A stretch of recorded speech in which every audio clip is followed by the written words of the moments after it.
previous lecture we have done packet switching, and the packet switching I have done that you can send the packet with the help of pipelining. Okay, so if you are using pipelining, your time will be very less compared to when you are using when you are not using pipeline. Okay, so in this particular case, if I divide, I've taken a particular example. You can take any example, but just I have taken simple example in which the TP, the propagation delay, is 0. Okay, so now without pipelining we are taking around 3.1 milliseconds, but with the help of pipelining the time was decreased to 2.1 milliseconds. Okay, so there is a considerable amount of difference in terms of time. Okay, so it is just for one data packet, that for one data message, that is of only 1100 bytes. But if I want to send around millions and millions of bytes, so this particular time will have a significant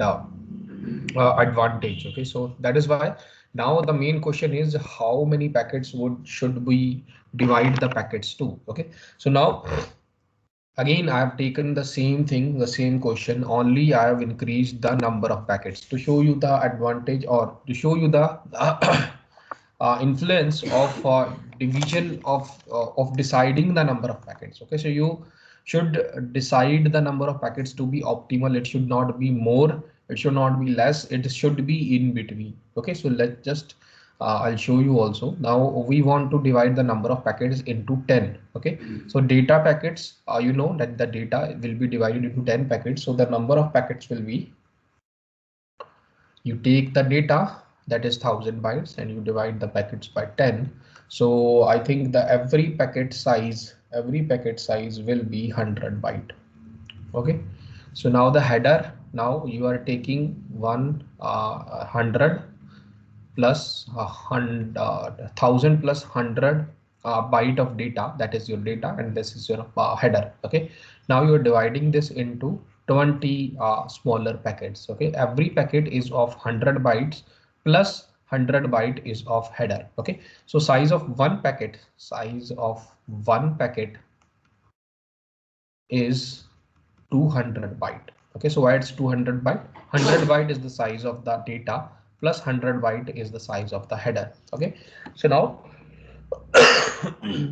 now if you find the transmission or TT for one packet, it will be, I think, if you what is TT? If you remember, TT is length of the packet divided by the bandwidth. So now what is the length of the packet? So length of the packet is 200 bytes over what is the bandwidth. It's 1 Mbps, so it means 10 raised to power 6 bps. Okay, so now if you minus it, it will be 2 over 10 raised to power 4, and now you can write it 2 into 10 raised to power minus 4, and then you can write it 0.2 into 10 raised to power minus 3, so you can write it as 0.2 milliseconds. Okay, so now for one packet the transmission time is 0.2 milliseconds. So again, for first packet, you know, for first packet the time taken will be whatever what the number of times you are putting the packet onto the link. So okay, if you're taking sender and the receiver, that I have mentioned you the scenario already, so you will put the packet here first time, second time, and third time. So you're putting total 3 times the packet onto the link. So for first packet, it will be 3. So 3 into what is the TT, whatever is the TT. Okay, so 3 into what is TT, it's 0.2, it will be 0.6 millisecond for first packet. Now for remaining packets, meaning what are the remaining packets? First packet is this, now remaining packets are 9. For 9 remaining packets, after every TT you will get at the receiver end. After every TT, you will get the packet at the receiver end. So it will be 9 into 0.2. So it will be 1.8. Okay. So now, if you want to find the total time, it will be 1.8.1.6. Okay. So it will be, I think, 2.4 milliseconds. Now, if you're looking at this, it is still less than the time without using the pipelining, because the time was 3.1 milliseconds without pipelining. But still, if you're saying here, but if you are dividing the data into 5 packets, the time was 2.1 milliseconds. Okay, so here if you see, the time here is 2.1 milliseconds, but actually if you divide the packets into 10, the time here is increased. Okay, so again, now it is now from this particular question, it is very clear that the decision to divide the packet, it's a important one. Okay, so decision to divide the data into packets is very important, that how much is too much. Okay, so if you take, like, if I take the same question, now I increase the number of packets to even further, so I'll say that the number of packets here is now 20. Bandwidth is again same, 1 Mbps. Again, all the parameters there are same. Okay, so now the header is again 100 byte. Okay, so now what exactly be the size of the packet? So what exactly be the size of the packet? So now you are taking what exactly the data size was. Data size was 1000 byte. Okay, so now you take 1000 divided by 20. Now you will get one, I think it will be 50 byte. Okay, so every size of the packet, where of the data component, every packet has a data component as well as a header component. Okay, so if you're dividing the packets into if they're dividing the data into 20 packets, every packet will have a data component of 50 bytes. Okay, so now the size of the packet will actually be, because you have to add the header as well, so it will be 50 plus 100. Okay, so it will be 150 bytes. Okay, so now now now if you find out the TT for this particular packet, it will be what is the length of the data over what is the bandwidth. It is 10 raised to power 6. Okay, so now it will be if you take, it is 150, so I think it will be around 0.5 milliseconds. Okay, you can calculate it easily. Okay, so I have already shown you the steps. Now it will be 0.15 milliseconds. Now you know that for first packet there will be 3 TT, so you can say 3 into 0.15 milliseconds, around it will be 0.45 millisecond. And for the remaining 19 packets, what you do, for every TT, you will get a new packet at the receiver end. Okay, so you can call it, if you multiply it 9 by 2.585 milliseconds, around something like this. Okay, so now if you find the total time, it will be 2.85 plus 0.45 will be, okay, 3.3 milliseconds. Okay, so if you're seeing here, if you are dividing the data into too much packets, it again becomes it is again taking more time than your the data when you're transferring without pipelining. Okay, so again now it is showing a disadvantage of using with pipelining. Now why it is happening? Because when you are decreasing, you are dividing the data into so many smaller packets, the header size actually is becoming larger. Okay, so it is just carrying less useful information rather than it is carrying more. It has a more size of header than it has a more size of data. Okay, so that is why it is just taking too much time. So you have to balance between the header as well as the data. So that is the main concern here. Okay, so the packets should not be too much, or the packets should not be too little. Okay, so it should be in between. Okay, so now I think in this particular case, the packet size, if you divide the number of packets into 5 packets, I think it generates highest amount of efficiency. Okay, so here you are seeing the data actually is 200 byte, and the header is actually only of 100 bytes. Okay, so that is how you decide which particular path you should take. Okay, so now we have done packet switching, and packet switching has also it also has two approaches. Okay, so packet switching, it's already given here, all the things that I've already discussed, including the pipelining technique. Now if you see, there are two approaches to packet switching. Okay, so first approach is virtual circuit switching. So we because there are many advantages of this virtual circuit switching, so we tried to use the same concept in packet switching as well. Okay, so wherever is packet switching, it means you divide the data into smaller packets. So that thing we know for sure. Another thing is that there will be a header. Another thing that there will be a store and format. Okay, so there are three things that you keep to remember, that for packet switching, we divide the data into packets. Second, we because the data is divided into packets, every packet has a header. And third is there is a functionality of store and forward. Okay, so what is the advantage of circuit switching is that there is a dedicated link between a sender and a receiver. There is a pre-planned connection, and it is most probably a connection oriented service. Okay, connection oriented service. Now when you want to communicate with the receiver, you make a connection between the sender and the receiver. So that is the advantage of circuit switching. Now we are combining the advantage of circuit switching with the packet switching. Now what they do, if you want to communicate with the sender and the receiver, what you take a packet switch and you divide, you take a packet, you take a data and you divide into packets. Now what they do, the first packet, okay,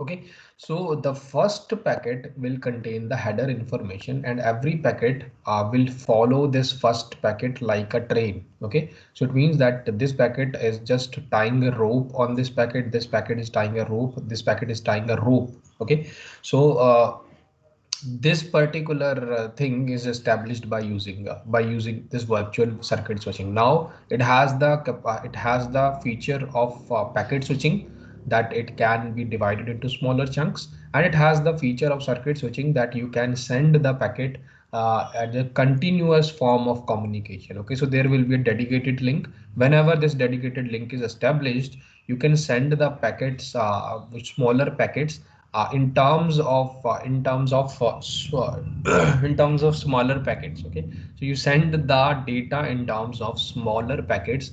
The first one will contain the header, and every other packet is following the first packet like a train. Okay, so virtual is also known as connection oriented switching. In the case of virtual, a pre-planned route is established. Call request and call accept packets are used to establish the connection between sender and receiver. In the case, the path is fixed for the duration of the logical connection. Okay, so if the example is this, that when the if you remember it in 2009 or 2007, what we used to do, that if there was a connection like Reliance, the Reliance to Reliance call was free. But if you take Reliance to any other network like Reliance to Airtel, you have to pay something extra for this particular thing. Okay, so now what they do is they reserve the connection. If you are a internet service provider, you can reserve the connection for a particular amount of time.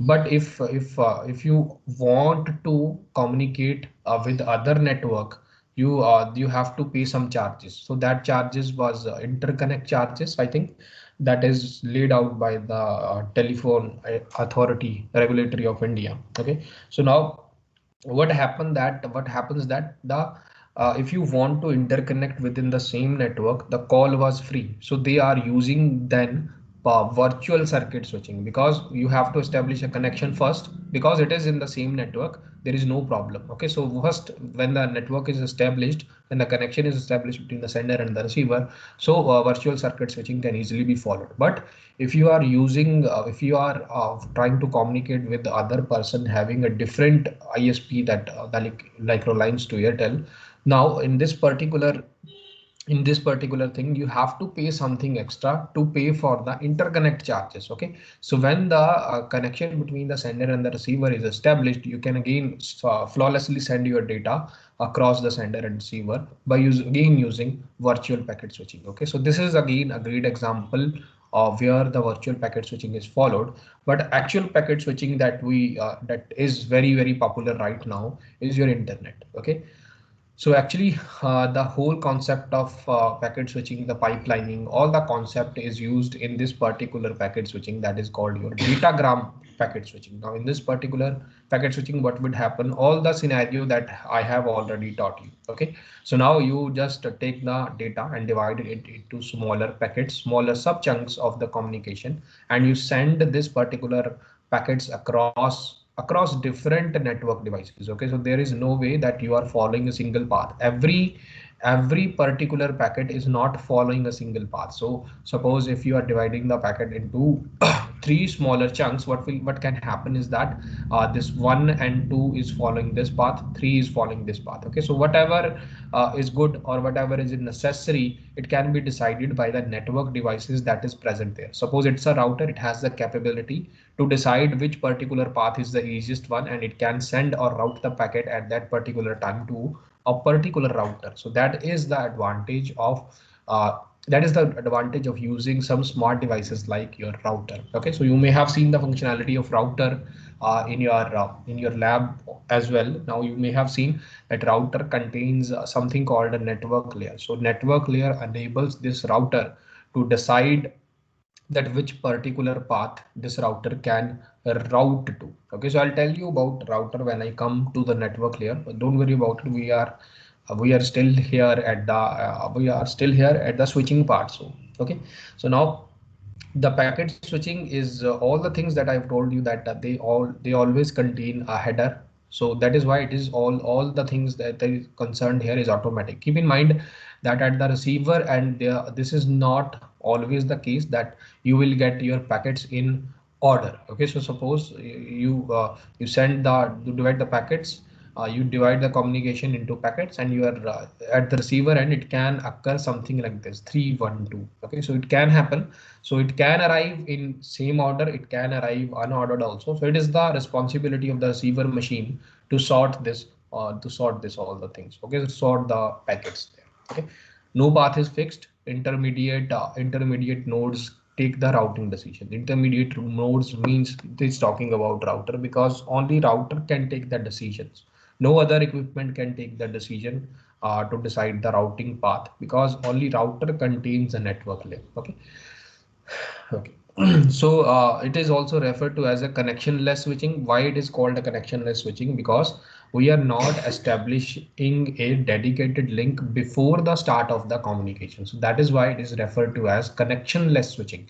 Keep in mind, connection oriented and connectionless oriented. The meaning of this: connection oriented means that you have to establish a dedicated path before the start of the communication. That is connection oriented. And connection less oriented means, or connection less switching means, that there is no need to establish a dedicated path before the start of the communication. So that is the difference between it. Okay, so the remaining switching that is left here is your message switching. Okay, so message switching is it's again very similar to a packet switch, because but only difference is that in terms of message switching, the message is not divided into subparts. Okay, so all the things like there is a capability of store and forward. Okay, so message switching has again the functionality of storing and forward. It means that that you put the message onto the link in its entirety. You do not split the packet, or you do not divide the packet, or you do not divide the message into smaller packets. So everything it can reach to the other PC, and then you can again have to put the packet onto the link. Okay, so you keep in mind you cannot divide the packet. So this technique was somewhere in the middle of circuit switching and packet switching. Why it's in the middle? Because circuit switching, you do not divide the message into packets. So that is the feature that is the feature of circuit switching that message switching is taking. And packet switching, that it has the capability of store and forward. So that is why it said that it is in the middle of a circuit switch as well as a packet switch. Okay, so in message switching, the whole message is treated as one data unit, and it is switched transferred in its entirety. Okay, so you cannot divide the packet, you cannot divide the data into smaller packets, uh, but you can send the message or send the data in its entirety to another one, and another particular telephone exchange or another network device or another PC can store and see that if there are resources that are free, then it can put the packet or put the message onto a link. Okay, so there is no visible difference. Only difference is that it does not divide the packet into smaller chunks of communication. Okay, so everything is same. You can again look for it in the PPT. It is already written here. Okay, So now, I think with packet switching, I think you may have understood that how actually your data is actually transferred. Okay, so you may have a question that how the divided packets are sent across the network. Now, with this particular thing, now we are coming into our core computers networks. Okay, so now I'll start something called a flow control. Now flow control, again, try to use all the terms that we have used before, like what is the TP, what is the TT. Again, I'll discuss it also, again, that you do not forget. And I'll also discuss some numericals so that you can understand it better. Okay, so if you have any doubt in between, just let me know, because now it will about to get a little numerically. Okay, so all the terms I will talk in the terms of numerical. However, I'll try to make it as easy as possible for you. Okay, so again, it is the computer network subject is one of the easiest one. Keep in mind, if you understand the functionality that what actually is happening, you can easily understand the numericals as well. Okay, so numerical is nothing if you are understanding everything, that the particular thing, that what exactly is a transmission delay, what exactly is a propagation delay. So if you understand these particular terms, I don't think it will be difficult for you to solve it as well. Okay, so the for solving, I will again provide you all the things that are needed there. Okay, so before going into further, I'll just again introduce you to the delays in computer network. So there are four delays. So two delays we have already discussed. The first delay was your transmission delay. Okay, so in transmission delay, that amount of time it is required to put the packet onto the link. So that particular thing was an informal language, but the formal language that is already given here is the time taken to transmit a packet from the host to the transmission medium. Okay, so this transmission medium can be wired as well as wireless, that depends upon it. Okay, so it can be wired, it can be wireless. Keep in mind, they are okay, I'll tell you about some things of it. Okay, so again, they are using the same example that I have used, and to in order to figure out the formula of this transmission delay. Okay, so again, for the formula, if you remember the transmission delay, we require the length of the packet, or the message size, or the data packet size, divided by what exactly is the bandwidth. Okay, so if you remember this diagram, you can easily find that what exactly is the length of the packet is required, and you are putting the packet onto the link, so the bandwidth of the link should also be known, to know that what exactly is the time taken to put the packet onto the link. So this is simple. And the formula we have already been discussed here. Okay, so again, if you don't remember, just refer to the previous lecture, you will find that how this formula come here. Okay, another one is your propagation delay.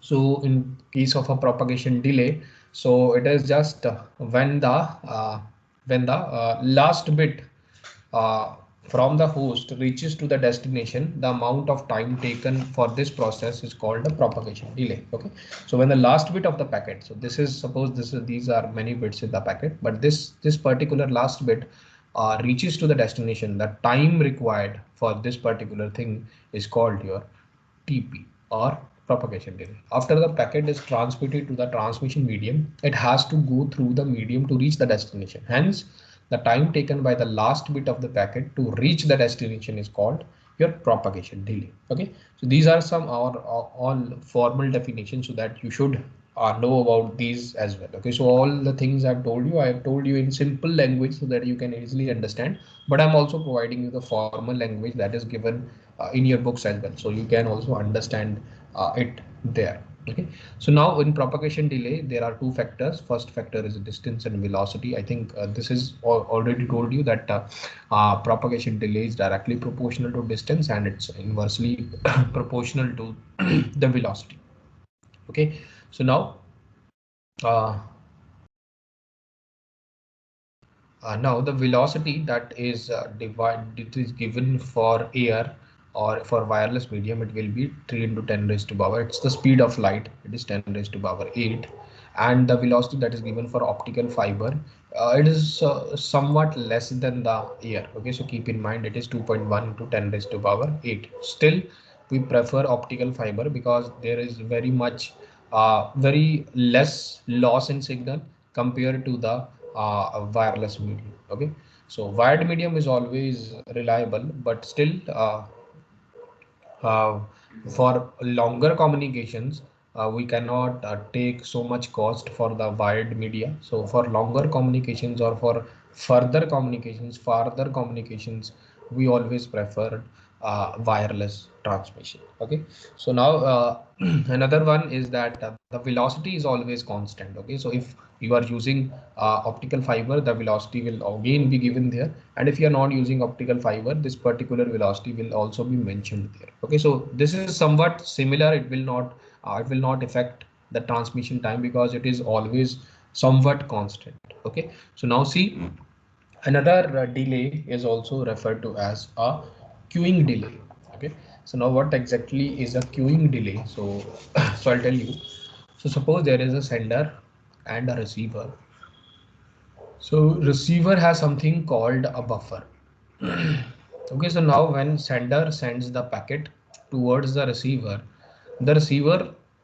store these packets in its buffer. Okay, so when now actually what happens is that the packet will not be processed by the destination or your receiver immediately. Okay, so it will take some amount of time for this receiver to check that the packet is right, to perform some error correction, to do some kind of a processing to check that it is correct or not. Okay, so that much amount of time is required by the user. So what exactly is a queuing delay? That suppose this three packet is waiting for its turn in the queue. Okay, so now a queue is formed here. There are four packets. Now this fourth packet, the amount of time this fourth packet is waiting for its turn in the queue is called the queuing delay. Okay, so the amount of time that all the packets are waiting for its turn so that the receiver will get there and process it, that particular amount of time is referred to as a queuing delay. Okay, so now if you check it, let the packet is received by the destination, the packet is will not be processed by the destination immediately. Okay, so it has to wait in a queue in something called as a buffer. So the amount of time that it waits in a queue before being processed is called queuing delay. Okay, so that is the definition of queuing delay. But keep in mind that we actually do not have any formula or any kind of way to know what exactly is a queuing delay, because everything is dependent upon the receiver's machine. Okay, so if receiver machine is well, it has a high spec processor, then queuing delay can be less. If receiver machine has a low end processor, the queuing delay can be more. But there is no particular thing, that there is no particular point that we can figure out what exactly is the queuing delay. So there is no one journal formula that we can find out. So that is why in most of the time we will not consider this queuing delay. Okay, so this delay depends upon, in general we can't calculate the queuing delay because we do not have any formula for that. Why it does not have a formula for that? Because we do not know what the receiver machine is capable of. Okay, so now if the size of the queue is large, the queuing delay will be huge. That is understandable. So if there are hundred or thousands of packets that are waiting in the queue, the queuing delay will be large. If queue is empty, there will be less or no delay. If there is no queue, there will be less queuing delay. Okay, so if a greater number of packets are arriving in a short or no interval, the queuing delay will absolutely be large. Okay, so it is saying that if suppose uh, the receiver machine is very slow, and when the packets are arriving there, so sender is sending the packets at the same speed, but receiver is not able to process it at the same speed that the sender is sending. So what will happen, that sender will again send the packet, whatever the packet are there, so it will again fill up the buffer. Okay, so that is why if there will be a large traffic, if the receiver speed is slow for processing of the packet. Okay, so less the number of servers and links, greater is the queuing delay. Okay, so if there is only one wire, then there will be a very large amount of traffic between the sender and the receiver. But if there are some like intermediate devices like sender and receiver, there is a router in between. So router can also store the packet for some amount of time. So if it can store the packet for some amount of time, so there will be less burden on the receiver, and the queuing delay will also be less. Okay, so keep in mind there is no formula for that. We actually will ignore this queuing delay, but you should know that what exactly is a queuing delay. Okay, another delay is your processing delay. Again, if you are sending a data, if you are sending something to the receiver, now what will happen, you know what exactly that they will get up and wait in the queue. Okay, so what exactly is a processing delay? That the receiver take this packet and process it. Okay, so it will take some amount of time to process this particular packet. The amount of time that is required by the receiver to process a particular packet is called its processing delay. Again, processing delay will again depend upon the specification of the receiver machine. So I cannot guarantee it will take less amount of time. I cannot guarantee it will take a huge amount of time. It will again is dependent on so many factors and on the receiver machine. So there is again no formula to calculate it. Uh, again, there is no particular formula to calculate what exactly, how exactly is the processing delay. Okay, so the packet that is received will be taken. The packet will be taken by the receiver and then it will be processed. Okay, so the amount of time that is required for this processing is called a processing delay. Okay, time taken to process the packet by the processor, that is time required by the intermediate router to decide where to forward the packet, update TTL, perform header checks and calculations. Okay, so again, there are in between devices also. So they are also, when they are getting the devices, they are also processing it. So they are seeing that this particular packet is meant for which particular address by going into the header. So they are also processing the packet. So count this particular processing as well as count this particular processing, the receiver machine processing as well. So you cannot actually say that that there how many intermediate devices will be there, because it is again decided by, there is a autonomy to the router, that they decide the path for the packet. So actually you cannot actually tell that what exactly is the total processing delay. So we again assume this to be negligible, or we will not count it in our in our particular in computer networks. Okay, so there are four delays. First is your transmission delay, second is your propagation delay, we will count it, but for queuing delay as well as processing delay we will ignore these. Okay, still you have to know about it. Okay, so if this processing delay is given in the question already, then it's a different thing. But most of the time, if you look at any Cisco, if you are giving any Cisco exams or CCNA or CCNP certification, they will never consider this processing delay or queuing delay. They will never give you. If you are giving gate exam as well, in any gate question, if you took if you took the past 10-20 year gate question, there will never be a processing delay time that is given to you in the question, or a queuing delay time that is given to you in the question. Only two times have been given, but still you should know about these time, what exactly are they, because based on these you can get asked some simpler questions. Okay, so again, if you calculate the total time, now if you take the total time, the first time will be now I'm just calculating the total time here. First will be for one packet, first will be your put the packet onto the link, that is your TT. Then the last bit of the packet will be delivered to your receiver, so that will be your TP. Okay, so this is your TT, this will be your TP. Now there will be some it will be in queue.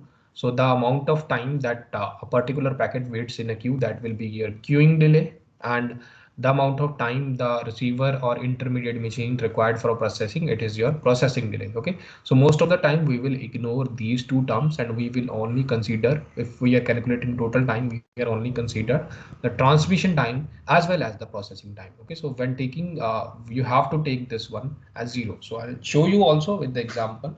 I'll try to take it and again will reduce it to 0 so that you may understand better. Okay, so these are the number of the delays in, or again keep in mind the delays is another term for time in computer networks. Okay, if there is a delay given, you just interpret is that they are giving you a time. Okay, so don't get confused. So most of the time in computer networks or CN, if you take any book, they will not use a time, they will use delay there. Okay, so transmission delay actually means transmission time, propagation delay actually means propagation time. So what exactly is that? Okay, so keep in mind, if don't get confused with the terms. Delay is actually, if you there is no explicit mention of it, but if you uh, take delay as a time, you will get you better understand what exactly is going on. Okay, so now again the topic that is very main here, that is your flow control. Okay, so I think you may have heard about the flow control in data link layer. Okay, so we have studied in data link layer, there are many functionality of the data link layer. First was framing. Okay, so framing, I have already told you that what exactly is the framing. Everything, message, bit stuffing, byte stuffing, message stuffing. Already I've told you many things about it. Now the second task of the data link layer was flow control, and the another one was flow control. After that there was error control. Okay, so I'll try to cover both in this particular thing. So actually what exactly is a flow control and why do we require a flow control? Okay, so now if you're sending, I think you may have already heard about this, that when you are sending a data from a sender to a receiver. Okay, so suppose the buffer of the receiver can only accommodate around 4 packets. Okay, so 3 packets suppose. Now when 3 packets got arrived to it, now the sender is directly attached to the receiver. Now after three it is taking some amount of time to process these packets. Okay, now the buffer is full, the sender does not know the buffer is full, again starts sending the data. Okay, so everything that it is, every packet that the sender is sending, it will be lost definitely, because there is no particular space. Okay, so buffer is a small space. So small space like 4 MB, 10 MB, something like that. Okay, so the sender does not know about that the receiver buffer is full, and it is again unaware that the buffer is full, it is again sending the data towards the receiver again and again. Okay, so what exactly is a flow control? Flow control is a methods, that the methods are that are defined to avoid that kind of problem. Okay, so that kind means that when the buffer is full, the sender should know about it, and it will not send the packet, or it will not send any communication to the receiver until the buffer of the receiver is empty. Okay, so these methods, the flow control mechanism is established to avoid these kinds of problems that are occurred in computer networks. Okay, so flow control make sure that your flow between sender and receiver is flawless. Okay, so now for this particular thing, that there are two approaches. The first, flow control protocols are used in data link layer, that is for noiseless channel it will be stop and wait, and for noisy channel it will be sliding window protocol. Okay, so it is stop and wait, ARQ. So ARQ means automatic repeat request. Okay, so I'll tell you about it. Each one we will discuss it quite in detail, so don't worry about it. Okay, so automatic repeat request. Go back and ARQ. ARQ is again same, automatic repeat request. Repeat again.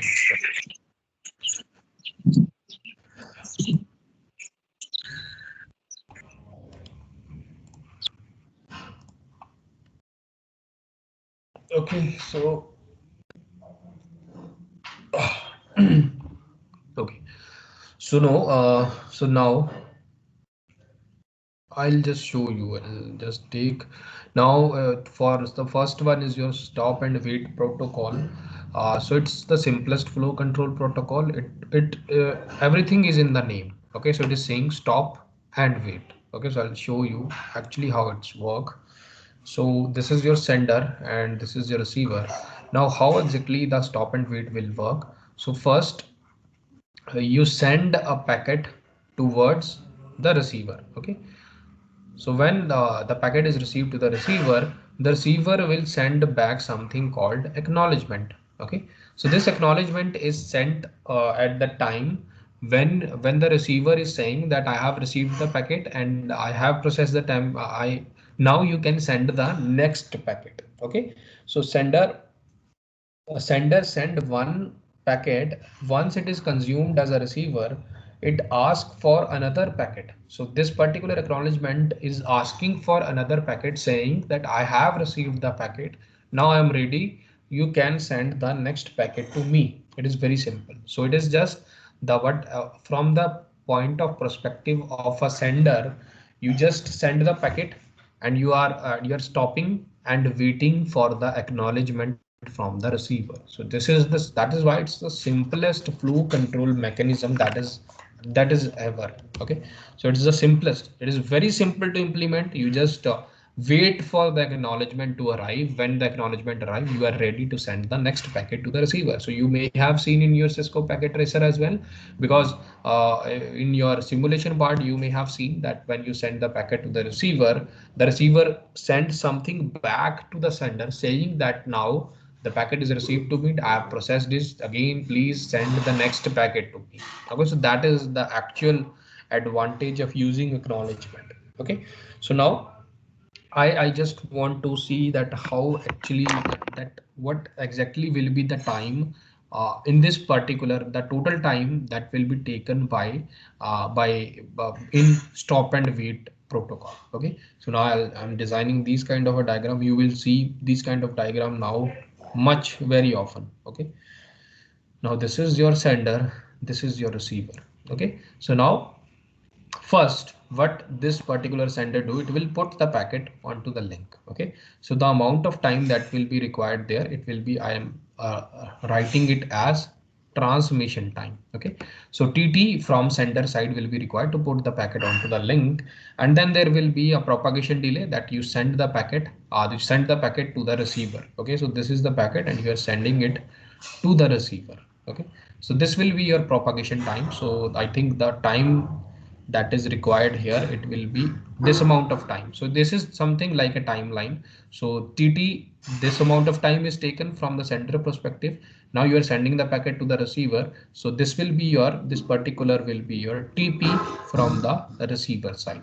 Okay, so now from the receiver side I'm counting the time here. So TT, it is taking TT to send put the packet onto the link. It is taking TP to send the packet from sender to the receiver side. Okay, so now there will be some queuing delay. So it will again I will ignore it, but still for the sake of convenience, for the sake of understanding, I'm considering there will be some queuing delay and there will be some processing delay. Okay, so I'm calling it a T process so that you understand, because TP and TP don't get confused here.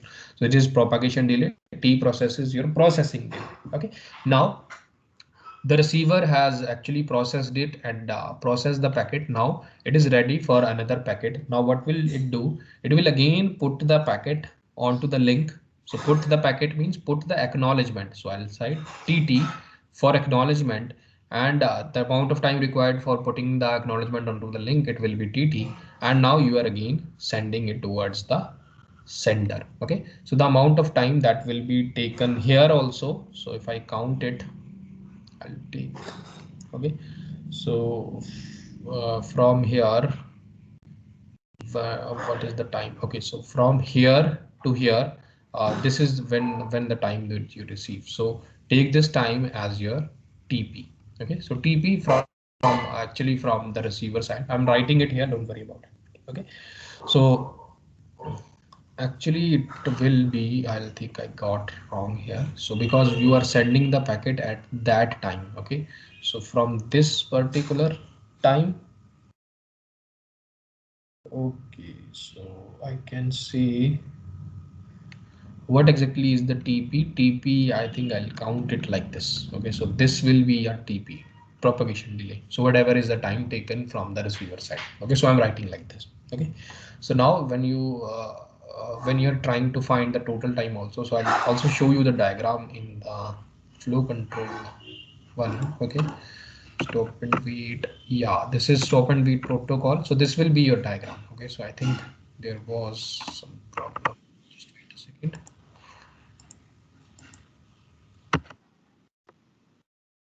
Okay, So now again, the same thing that I've told you, that sender, this will be the transmission time for packet. To put the packet onto the link and you are sending it towards the receiver. So this amount of time is taken, that's referred to as propagation delay.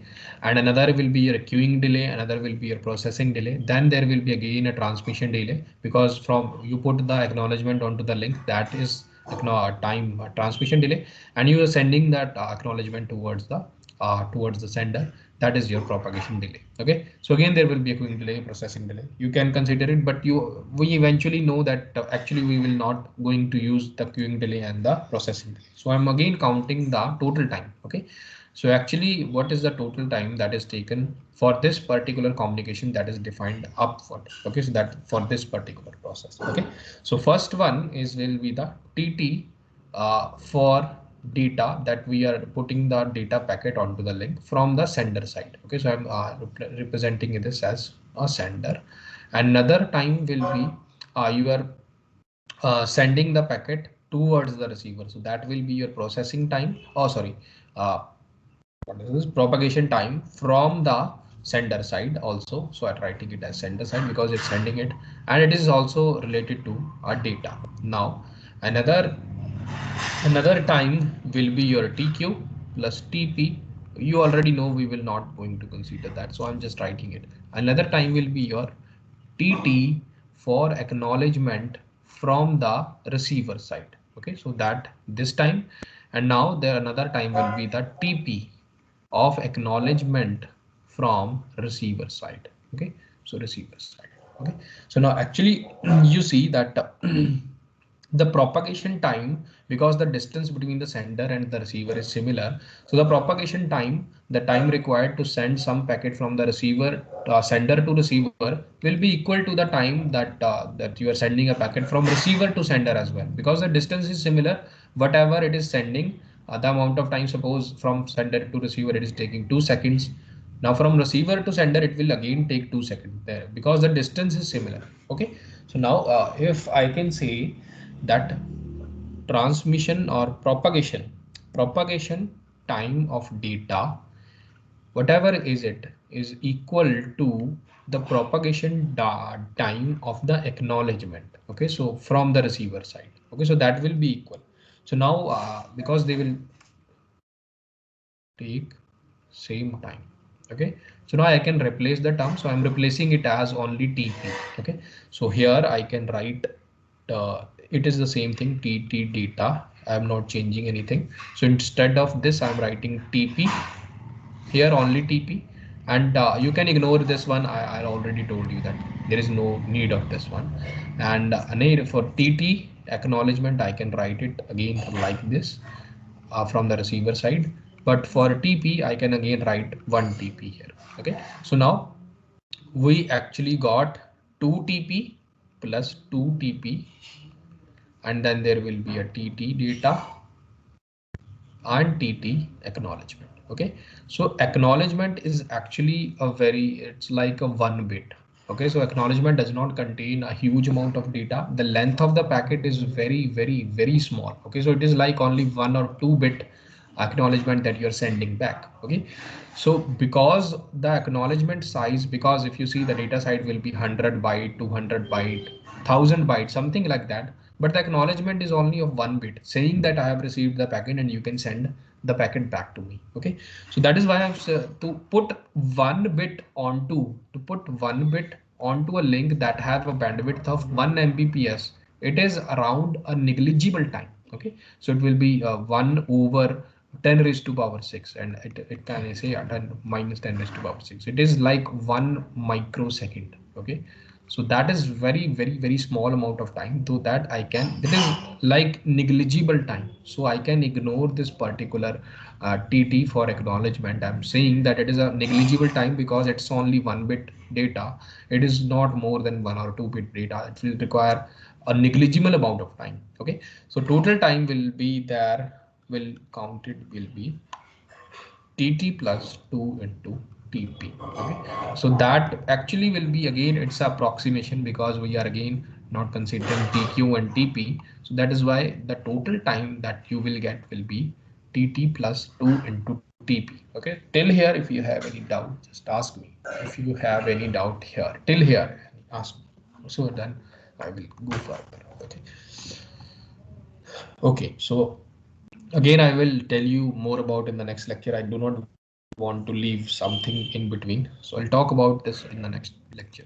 Okay. So if you have any doubt, let me know. You know what to do. Okay. So thank you.